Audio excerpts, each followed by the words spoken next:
Well, I grew up in Arcola, Virginia. So I had a really good friend in elementary school, and his name was Lee Dolby, good guy. But it was interesting to me because, you know, I come from a naval aviator family, right? All Naval Academy. I'm the first of 5 generations to not go to the Naval Academy and go to the USMC, enlisted. And so my friends were all like seriously country folk, like chickens for their eggs, and they had hogs for food and cows, and you don't see that really in Northern Virginia very much. And I had never really seen that. So, you know, when you're a little kid, you're like, oh, you can come spend the night at my house Friday night, Saturday night. And so I had went to Lee Dolby's house. I think I was 8 years old, so it's like 1983, something like that.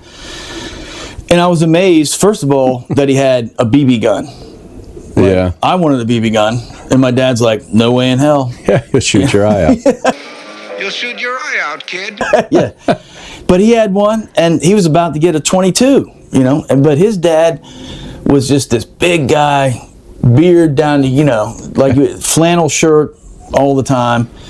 But at least he wore a shirt, because half the people in Arcola didn't wear shirts year round. Finally, Lee and I, being the friends we were, I get to go stay at his house. And I had never in my life seen anything like that. They did have electricity, but they did not have running water. And like I said, they had the chicken coop and all this stuff. And I thought it would be fine. But, you know, you're 8, man. And so I get there, and I remember... Once everything's fine until like the sun goes down and it's time to go to bed. Now you're like, oh. I mean, it's only 4 miles from my house, my parents' house. But you start getting a little creeped out, like, I want to go home. It's weird. They're weird. Well, it really kind of hit home when it's like, well, it's time for you guys to go to bed. I'm like, okay. And then Lee, my little friend's like, Mommy, I got to go to the bathroom. And I didn't really think much of it. And she's like, number 1 or number 2? He's like, I got to go poo-poo. And I'm like, who says that? And she's like, get the bucket. And I'm like, what? And they bring in a 5-gallon bucket into the room. And he's just like looking at me like it's normal. And he sits on the bucket and takes a shit. I just started crying. I didn't know what to do. I'd never seen that before. I was just like, what? The last little bit before you go to sleep. No, like, wait, before you fall asleep, Devin. Yeah, I'm gonna shit in the bucket in this room where we're sleeping. I'd smile at you with this grin. I'm not busting on him. What I'm trying to say is hey, a little warning would have been nice, but I don't know if it would have helped me at 8 years old. And I was just like, oh my God, I started crying. So his dad put me in the truck, took me home. All right, I'm not staying.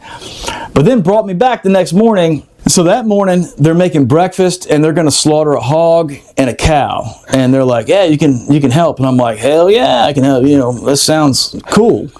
And, you know, Lee and I sneak out with the 1-pump BB gun, and we're like, start shooting eggs out of the pen, like, just, we're boys, right? Yeah. And then they're like, you guys shoot them eggs? And we're like, nope. I'm like, yes, you did. You can't do that. Now come on in for breakfast. Don't do that again. Yeah. So we go in for breakfast, right? And she whipped up homemade sausage gravy. I had, again, never seen that before, gravy for breakfast, and it was white. And, buddy, they had all their friends come over because they're going to slaughter this pig and this cow. And there were about 8, you know, at my age, big guys in there, all of them beards down to here, flannel shirts, jeans, and all they're like, baby, that gravy. They're all eating this stuff. And she slopped that gravy on my plate, and I was like, I mean, it looked like puke to me. Yeah.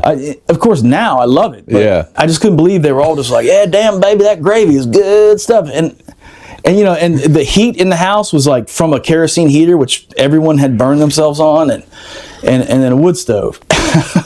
We go out, and they're going to shoot this hog. And I'd never seen anything like this before. And they shake a pan of corn, dried corn. And Lee and I are on the fence. You're a dummy. The wooden fence, and it goes through like a maze, and then they shut a gate behind it so it can't get out. And I remember I was only 8 years old. I remember the guy aiming at it for so long.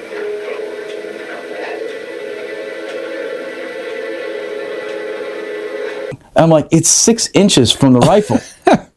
Like, I could hit that. Yeah. You know? And he just sat there and looked at it, and he went, blow. It must have been a 22 LR long, you know, and that thing's went,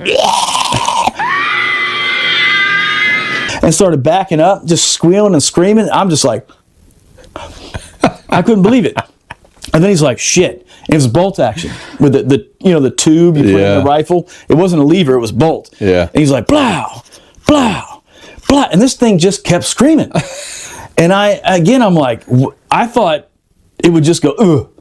No, sir. No, sir. He just kept blasting that thing. Yeah. And finally, when it got all shaky, it goes out and they let it out and it goes out in the open pen and falls over to its side. And Lee's dad goes out there, grabs it by the ear, pulls the biggest knife I've ever seen in my life out and cuts it. Yeah. And I'm like, I'm not upset. I was kind of intrigued. I had never seen anything like that. Lee is crying. And I'm like, why is he crying? Like, he grew up with this shit. Yeah. And I was like, of course, my dad raised me Naval Academy, always be honest and da la la and bring. And I was like, why are you crying? He's like, I'm not crying. I'm not crying. I'm like, yes, you are. We need to talk to your father. And I'm like, hey, Lee's crying. He's like, what? He's like, I told you I'm not crying. Don't tell my daddy.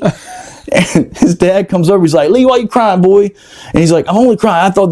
I didn't want that pig to kick my daddy. Because, you know, as he slit its throat, it's kicking, you know, like the muscle spasms and stuff. Right. He's like, I thought it was going to kick my daddy. I didn't even believe him back then. Wow. I thought he was crying about the animal getting slaughtered. That's what happened. I wasn't crying, not because I'm cold-hearted. I was just intrigued. I mean, I know they're going to eat it, so I just figured that's the way it went.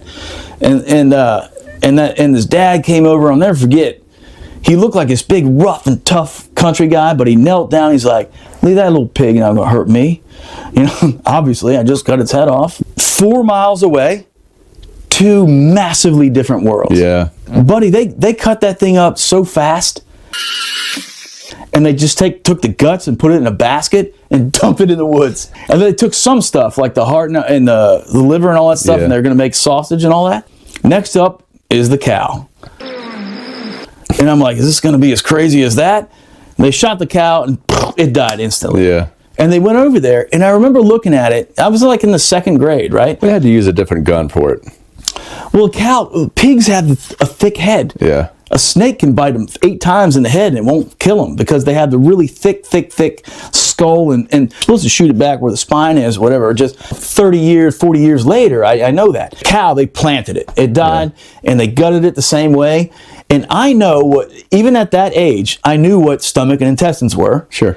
And these guys are cut, and all their knives, dude, were so sharp, they touch shit and they would cut. Right? I mean, these guys are from the hills. Yeah.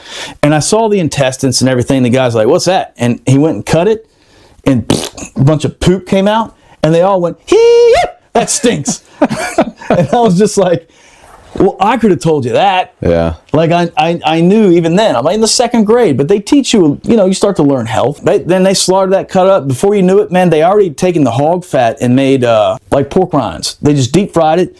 And I'm like, I'm not eating that. It still had like hair on it. Yeah. And then the guy's like, he poured salt on it and goes, you don't want some? And I'm like, hee.